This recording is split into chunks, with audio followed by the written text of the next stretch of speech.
lo dijo en la primera hora.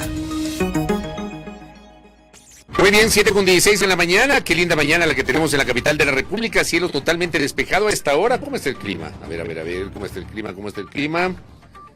10 grados centígrados, soleado, dice nuestro termómetro. Bueno, a ver.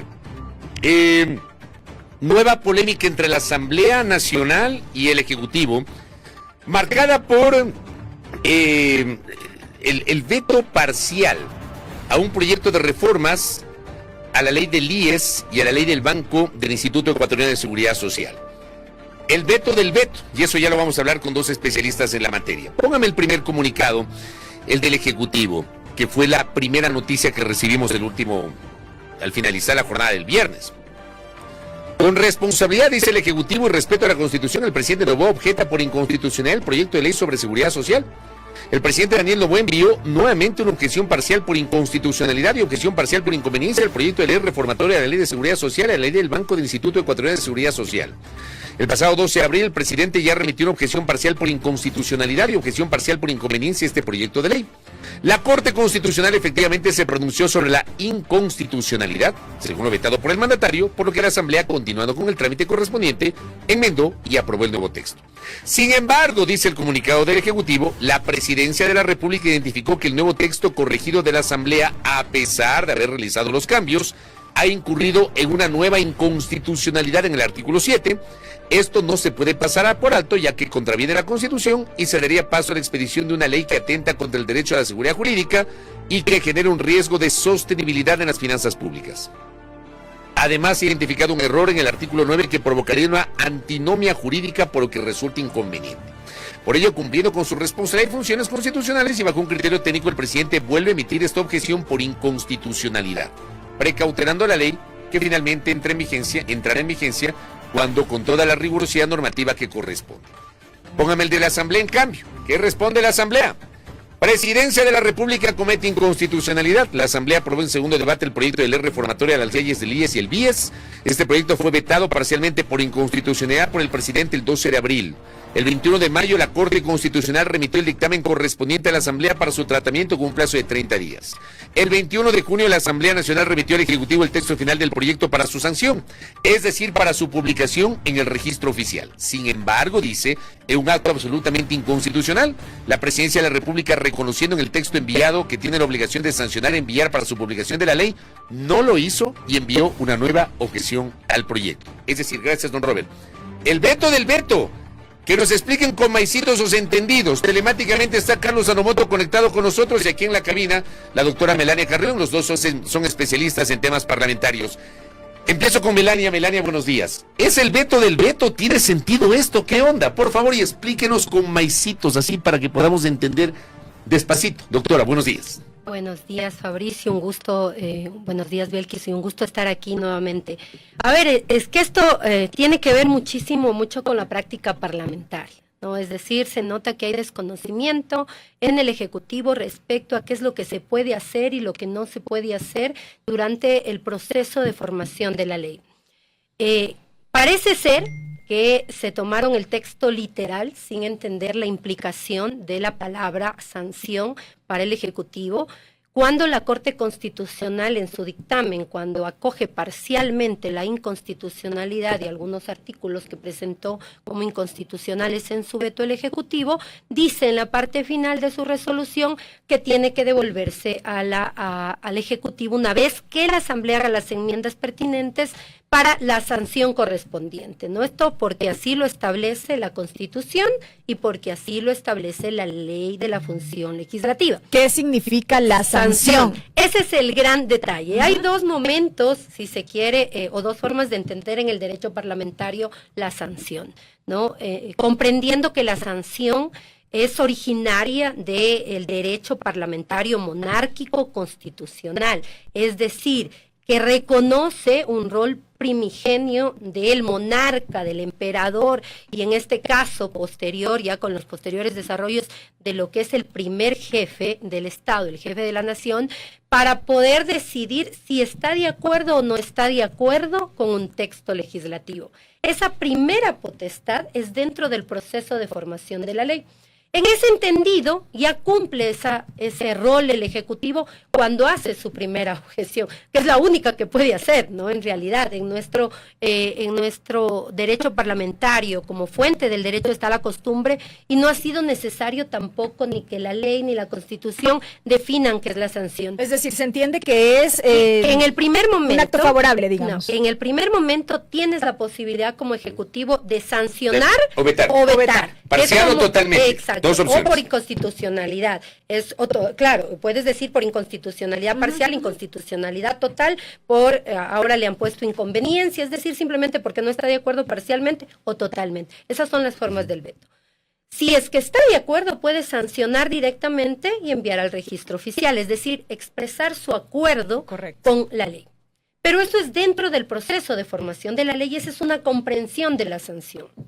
El constituyente en la Constitución de 2008 estableció una sanción en caso de inconstitucionalidad y esa sanción es, aunque no lo dice la Constitución y no lo dice la Ley Orgánica de la Función Legislativa de forma explícita, es de mero trámite y de formalidad, que es otra forma de entender la sanción en el derecho parlamentario. Esa sanción se discutió en las reformas que se hicieron a la Ley Orgánica de la Función Legislativa en el 2020 y ciertamente había una intencionalidad en determinado momento incluso de aclararlo y eliminar esta noción de la sanción para que cuando ya la Asamblea hace las modificaciones que la Corte observa, vaya directamente al registro oficial sin mandar al Ejecutivo, que es lo que pasó en este momento. Ya, exactamente, para que no vaya donde el Ejecutivo. Pero no se podía hacer eso porque la Constitución dice que una vez que se hagan las enmiendas debe regresar al Ejecutivo para la sanción correspondiente, que de acuerdo a la práctica parlamentaria, como digo, y como fuente del derecho a la práctica en el Ecuador y como pasa en España también, donde el jefe de Estado y el monarca, en ese caso el rey, más bien lo que hace simplemente es humillar. Y eso es todo. No cumple un rol legislativo, no hace un rol de colegislador inclusive allá. Ahora simplemente es sumillar. Y eso es lo que tenía que hacer, sumillar. Es más, para clarificar esto, en la reforma del 2020, la Ley Orgánica de la Función Legislativa ya estableció que para que vaya donde el Ejecutivo debe enviarse en un solo cuerpo.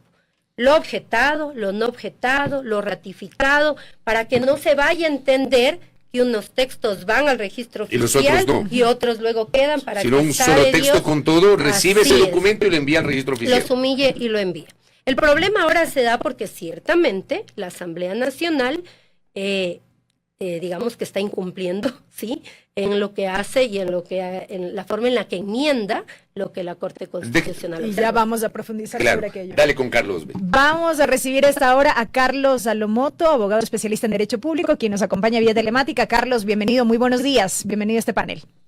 Hola, muy buenos días, querida Belkis, estimado Fabricio, a toda la audiencia que les escuche y por supuesto a la colega y estimada también Melania, un gusto poder compartir con ustedes esta mañana. Gracias por la invitación. Hemos tenido hasta el momento la lectura de Melania Carrión. ¿Cuál es la lectura de Carlos Salomoto alrededor de este veto del veto, como lo hemos denominado? Bueno, creo que para quienes tuvimos la oportunidad de elaborar durante tantos años en la Asamblea Nacional, en el primer poder del Estado, la primera función del Estado, realmente nos resulta una preocupación y lamentamos, creo, lo que está pasando hoy en día, no solamente por el tema del veto, como ustedes bien lo han identificado y han señalado, sino por lo que está pasando en el desarrollo diario de la relación entre las dos funciones primigenias fundamentales del Estado, función legislativa y función ejecutiva, que en un Estado de derecho en el que hoy vivimos se buscaría que trabajen de forma coordinada, de forma articulada en beneficio de los ecuatorianos, de los ciudadanos, y que hoy en día vemos disputas todos los días por los dos ejes fundamentales que tiene la Asamblea en su rol, que son fiscalización y legislación. Lamentablemente, en esta lista de legislación, hoy vemos con sorpresa, como ya bien lo ha dicho Melania, este veto del veto que realmente nos sorprende mucho a todos con relación a las facultades y competencias que el primer mandatario puede ejercer de conformidad con los artículos de la Constitución y de la ley.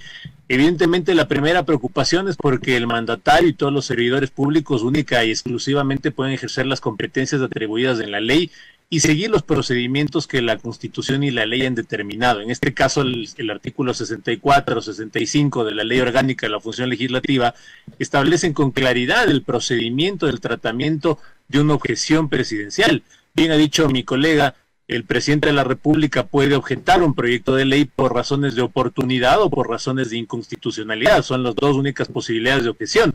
Si el presidente no está de acuerdo con un texto porque cree que hay un mejor texto posible, puede vetarlo por oportunidad y proponerle a la Asamblea Nacional un texto distinto. Si el presidente considera que el texto es inconstitucional, una vez que la Asamblea lo apruebe en el segundo debate y él lo recibe para su objeción o sanción, él puede señalar su criterio, su razón de inconstitucionalidad y enviarlo para que la Corte Constitucional determine si ese texto es o no constitucional, se ajusta o no al marco constitucional. Una vez que la Corte emite su dictamen, lo que cabe es precisamente que se retome por parte de la Asamblea el proyecto para que corrija, para que enmende, para que realice los cambios necesarios para que dicho proyecto se ajuste a la Constitución. Pasado este tiempo, lo que corresponde es remitir al presidente para que el presidente lo sancione y esta sanción, entiéndase, envíe su publicación en el registro oficial. Posterior a la publicación de una ley, si es que alguien considera que el texto es inconstitucional, tiene una alternativa y es plantear una demanda de inconstitucionalidad frente a la Corte Constitucional. O sea, lo que estamos diciendo es, lo que correspondía a Carlos es que el presidente de la República no le quedaba otra, porque ya había objetado ese tema, no le quedaba otra que, digamos, enviar al registro oficial el documento y una vez que se publique inmediatamente interponer una demanda ante la Corte. Él tenía dos alternativas en realidad. La primera, que era plantear un proyecto reformatorio, porque recordemos todos que el presidente tiene iniciativa legislativa. Entonces, en el caso de la función ejecutiva, el primer mandatario puede plantear una reforma legal cuando evidencia evidentemente antinomias, como dice el comunicado de la presidencia, o algún vicio de inconstitucionalidad. Podía haber planteado una reforma legal o, en su defecto, él o cualquier ciudadano pueden todavía o podía demandar la inconstitucionalidad del proyecto de ley para que la Corte Constitucional evidentemente se pronuncie sobre el fondo del asunto.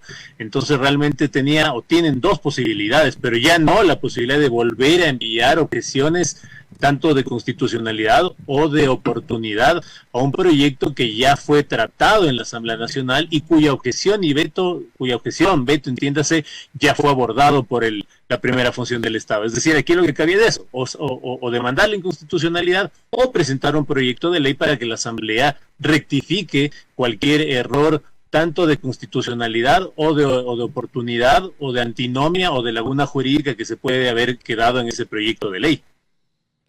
Correcto, gracias Carlos. Melania, para aterrizar un poco en este paso que debía darse, que es esta acción de inconstitucionalidad posterior a que la ley esté publicada, hay que partir de lo que cuestiona el Ejecutivo en este comunicado que se hizo público. Lo que se señala es que aun cuando la Asamblea hizo las reformas que la Corte determinó en este caso, está incurriendo en una inconstitucionalidad alrededor básicamente de lo que tiene que ver con el financiamiento para el proceso de elección de los miembros del Consejo Directivo del Instituto Ecuatoriano de Seguridad Social. Se había hecho un primer planteamiento, la Asamblea lo corrigió, pero aún en esta corrección es donde dice el Ejecutivo se está incurriendo en una inconstitucionalidad. Entonces es ahí donde decimos que lo que procedía era que la norma se publique ya en el registro oficial, esté en plena vigencia para luego tomar estas otras acciones que faculta la propia Constitución. Sí, y es algo que la Corte le dice al Ejecutivo. De hecho, en el dictamen, la Corte Constitucional, cuando conoce las 5 objeciones por inconstitucionalidad que presenta el Ejecutivo al proyecto de ley, ciertamente anticipa la Corte y dice, no se puede confundir el rol que realiza dentro del procedimiento parlamentario la Corte Constitucional, que es ex antes, con un control que tiene que hacer posterior, y que obviamente tampoco se puede confundir con la acción de inconstitucionalidad. Anticipa y llama la atención al Ejecutivo porque ya inclusive en su objeción el Ejecutivo comete el error de observar cuestiones que están en la ley vigente. Y es como que dice, a ver, usted no me observe las cosas que están en la normativa vigente, porque si hay un mecanismo para hacerlo, ese es vía inconstitucionalidad, no en este momento. Es ex antes durante el proceso de formación de la ley. Entonces, la Corte anticipa, ¿no? Y recuerda que hay varios mecanismos para cualquier inconformidad inclusive o inconveniencia que pueda encontrar el Ejecutivo.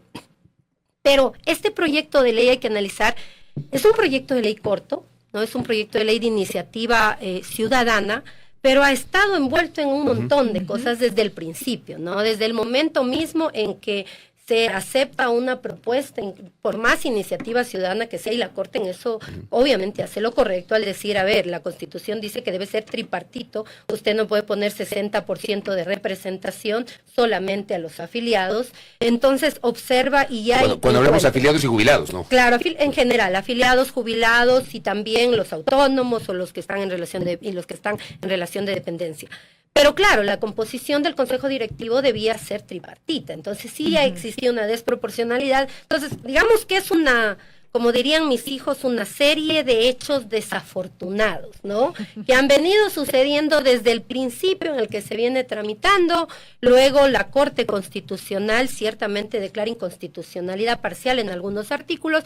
También le observa a la Asamblea Nacional y le dice, vea, momentito, usted para determinar ciertos gastos tiene que ver la fuente de financiamiento, ¿no? Y eso ya observado de ese proceso antes. Electoral. Claro, en este caso observa dos cosas, porque el Ejecutivo decía de que hay un monto exacerbado al incorporar 2 integrantes más en el Consejo Directivo, que eso significaba más de $300,000 y que por cada uno de los miembros adicionales. La Corte dice, vea, si eso está dentro del 3%, que establece como límite la ley para gastos administrativos, no hay ningún problema, eso no lo vamos a tomar en cuenta como inconstitucional. Pero sí, en cambio, el proceso eleccionario, es decir, el proceso para la designación de los integrantes del Consejo Directivo, porque eso sí significaría contravenir la norma constitucional en cuanto a que menoscabaría el presupuesto y además otra institución ajena al IES, que en este caso sería el Consejo Nacional Electoral, sería el que determine el monto para eso. Entonces dice, eso no puede ser así. Pero la Asamblea, buscando la salida, digamos, para enmendar, también comete, digo yo, para mí es un error también pensar en que se puede imputar al presupuesto general del Estado, porque incurre ciertamente, como dice el Ejecutivo, en una inconstitucionalidad. La vía sería, evidentemente, luego lo que ya ha señalado Carlitos, que es en efecto que se deba realizar un proceso de declaratoria de inconstitucionalidad posterior, ¿no? Ese hubiese sido el camino o una reforma. Pero, por ejemplo, en este momento la Asamblea, y esto fue anunciado el día viernes, la Asamblea recibe el veto del veto y le dice... Gobierno, yo no acepto esto, se lo devuelvo. O sea, es casi como un ping-pong. O sea, sí, es jugar con las instituciones. El juego del florón parece esto. Y es terrible porque está pasando muchísimo. Fabricio, nos está pasando en muchas cosas que hace la Asamblea Nacional también. Vemos leyes que no han sido aprobados o textos no aprobados publicados en el registro oficial. Cosas inéditas. O sea, cosas que no se han aprobado, luego las vemos y luego vemos que con Federes Ratas se busca subsanar algo no aprobado por el Pleno, algo que no consta en la Ley Orgánica de la Función Legislativa. Temas que no se discutieron, inclusive. Temas que se discutieron o que se rechazaron, inclusive, y están y entran a formar parte ya de nuestra normativa y luego resulta que se trata de arreglar simplemente con Federes Ratas. Y eso también llama la atención, ¿no? Vemos cómo se ha desvalorizado la institucionalidad de la Asamblea, porque el Parlamento es la primera función del Estado. Los legisladores son los que en todo caso tendrían, si a mí me pregunta Fabricio, los que tendrían que haber devuelto al Ejecutivo mediante una resolución. No podría ser solo que el secretario diga, no, es que no está bien, no me parece, no es lo que procede. Entonces automáticamente el secretario, que es un actuario, simplemente decide devolver a mi criterio. ¿Vía resolución de Pleno? No, era en todo caso correspondía. O sea, a mi criterio no debió haberse tampoco devuelto así nada más, debió en todo caso enviarse para mí a la Corte Constitucional hasta para que quede un precedente. O sea que la Asamblea no lo devuelve al Ejecutivo, sino que le manda a la Corte.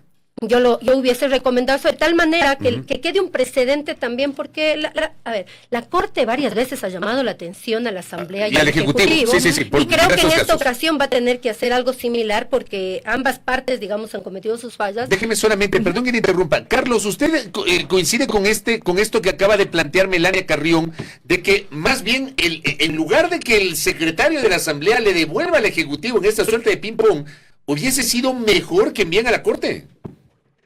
A ver, a mí me parece que aquí yo coincido con Mela en el tema de que sí era necesario una mayor formalidad frente a lo ocurrido, es decir, que el presidente de la función legislativa le devuelva, digamos, o remita al primer mandatario una carta motivada en la que señale por qué se debe remitir al registro oficial el proyecto de ley.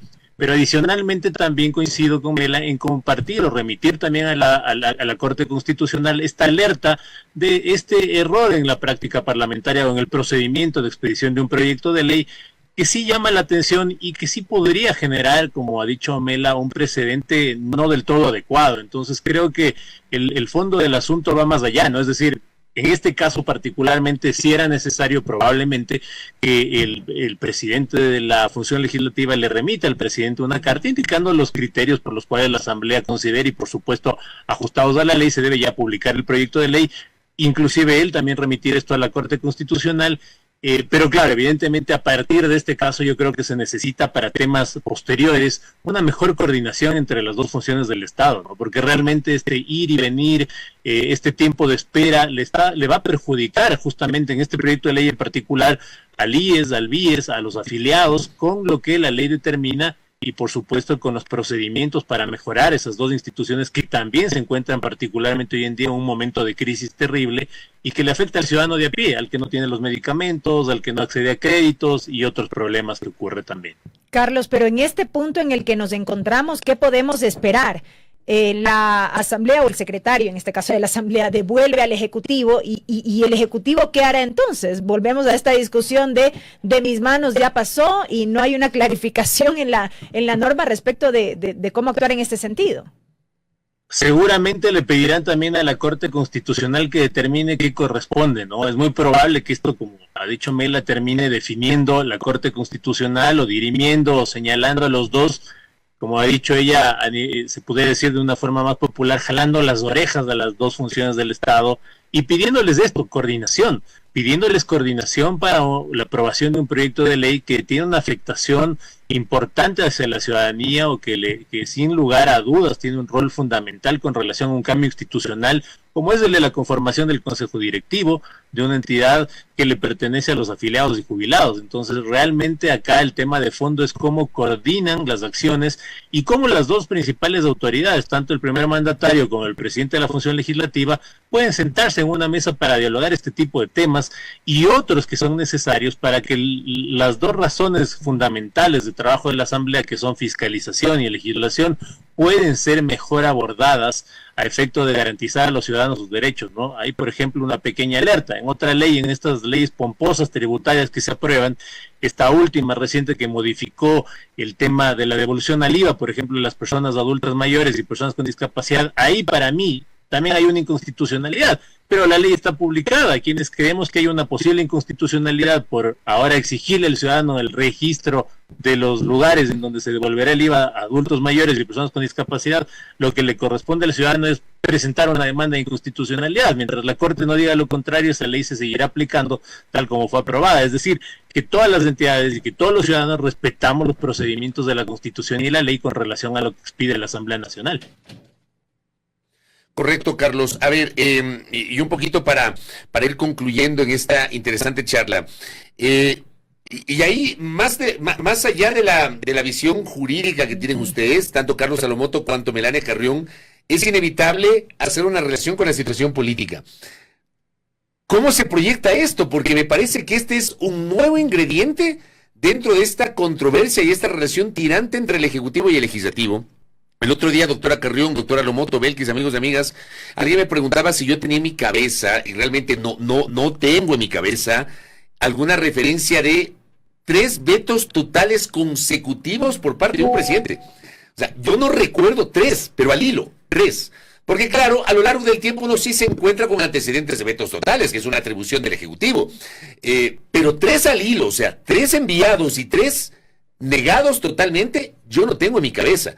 Esto configura un nuevo capítulo de esta relación tirante. ¿Cómo le ve usted para lo que se viene, doctora? Para mí pasa también, como digo, por la institucionalidad y la forma en la que se abordan los procedimientos parlamentarios y los procesos de formación de ley, ¿no? Creo que se ha caído muchísimo, perdón que lo diga, en esta lógica de que algo es político y de que no es técnico, y como es político, entonces bypaseamos cosas, hacemos lo que nos da la gana. Y ciertamente hemos visto en la Asamblea Nacional periodos de mucha conflictividad entre el Ejecutivo y el Legislativo, incluso en el periodo pasado, es decir, había conflictividad entre el gobierno de Lasso y el Legislativo, más sin embargo habían leyes importantísimas que se seguían aprobando, que evidenciaba de alguna manera, y no quiero reivindicar al gobierno anterior y ni mucho menos establecer horrorosas comparaciones, pero a veces es necesario, incluso en momentos sumamente complejos y de tensión, en pleno proceso de enjuiciamiento político había diálogo para sentarse a trabajar en las leyes. Y creo que eso es lo importante, madurez política entre quienes lideran las funciones del Estado, ¿no? Pero sí, claro, si luego las instancias, los departamentos que se encargan de llevar adelante, digamos, una disposición, terminan siendo una réplica, digamos, antojadiza del gobernante de turno o de quien está al frente de la institución, vamos a tener esto. Es lamentable, coincido con usted, yo tampoco recuerdo que haya existido esa lógica de... O sea, tres al hilo, tres al hilo y totales, y si vemos, por ejemplo, el veto, en todo caso, del Código Orgánico de la Función Judicial, o sea, uno dice, ¿cómo es posible que se haya vetado totalmente cuando el argumento es sobre algunos artículos nada más? Entonces debió haber sido parcial, ¿no? Y ahí vimos otra cosa también, por eso digo que llama mucho la atención la forma en la que se están abordando los procedimientos parlamentarios. Ahí la Corte también le llamó la atención a la Asamblea Nacional, porque en ese entonces, en cambio, el coordinador jurídico le dijo a la Corte Constitucional, ve, a mí me parece que lo que quería el Ejecutivo es hacer un veto en realidad parcial, no era uno por inconstitucionalidad, ¿no? Creo que debería ser parcial. Entonces la Corte le dice, ver, que le corresponde calificar eso es al Ejecutivo y lo que le corresponde a la Asamblea es ceñirse a los procedimientos parlamentarios. La Corte ha llamado ya la atención y creo que lo va a tener que hacer en esta oportunidad también, porque se está bypaseando los procedimientos, y en esto debo ser enfática. Mire, a mí me han dicho a veces, por ser demasiado extremista con los procedimientos parlamentarios, de todo, ¿no? De que no se trata de hacer doctrina parlamentaria, y ahí tengo que decir, con el dolor del alma, si queremos institucionalidad, si queremos respeto, debemos respetar también esos procedimientos reglados parlamentarios. Y si no conocemos, pues asesorarnos. Pero no podemos estar innovando y poniéndonos brillantes cada vez que nos parece que algo no nos conviene o que no va por ahí. Correcto, Melania, gracias. Voy contigo, Carlos, brevemente, adicional a lo que planteaba Fabricio en la última pregunta, yo quiero agregar algo. ¿Es desconocimiento por parte del Ejecutivo o detrás también hay una intencionalidad política?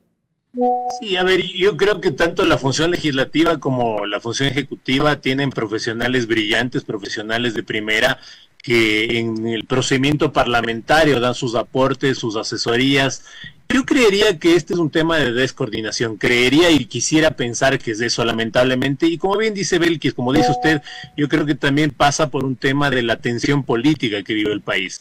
Eso creo que obliga y llama a que tanto la función legislativa como ejecutiva puedan coordinar de mejor manera. Evidentemente, cuando la función legislativa tiene el rol de fiscalizar al Ejecutivo, siempre habrá algunos problemas, algunas distensiones, pero eso no debe obligar a que estas dos entidades, a que estos dos órganos, estas dos funciones del Estado tengan discrepancias tan radicales que lleven a complejizar tanto la aprobación de una ley. Creo que es oportuno hacer algunas reformas a la propia ley de la función legislativa. Con Melania, por ejemplo, fuimos asesores de la Comisión de Justicia en el año 2020. Se había creado en ese momento el buzón electrónico ciudadano, que hasta ahora no funciona, que hasta ahora no se aplica. Han pasado 2 o 3 gobiernos desde esa época y eso no está en vigencia. Entonces yo creo que la Asamblea también puede fortalecer su rol de fiscalización. Creo que hay que cambiar el rol de los juicios políticos. Al ciudadano de a pie no le sirve de nada que destituya una autoridad si es que la política pública, si es que la ejecución de la ley no se cumple. Es decir, es tiempo de innovar. La popularidad de la Asamblea también evidencia aquello. Los congresos, los parlamentos nunca tienen una popularidad muy alta, digamos que eso no suele pasar, pero sí es necesario hacer reformas para que las funciones, los roles de la Asamblea Nacional se ajusten también un tantito más a las necesidades reales que hoy tiene la ciudadanía, y que son que si se aprueba una buena ley, que se ha aprobado en estos últimos años varias buenas leyes, se cumplan. El problema viene en eso, en que no se cumple la ley, y para eso hace falta un rol de fiscalización más contundente, no del personaje que la aplica, sino de la aplicación propiamente de la ley. Creo que es necesario hacer reformas que permitan una mejor ejecución de las funciones del Parlamento y también de la coordinación con el Ejecutivo. Gracias por ese aporte, Carlos. A la distancia, un abrazo. Muchas gracias. A Carlos Salomoto, acá en la cabina Melania Carrión. Gracias por habernos acompañado, doctora. Muy gentil. Gracias. Creo que es importante este aporte desde el punto de vista técnico. Por eso hemos invitado a 2 especialistas en materia legislativa para que nos expliquen su visión sobre este desaguisado. Un nuevo episodio de confrontación político-jurídica entre el Gobierno y la Asamblea Nacional. Bueno, veamos qué pasa. Primera plana. Todas las noticias, todas las voces.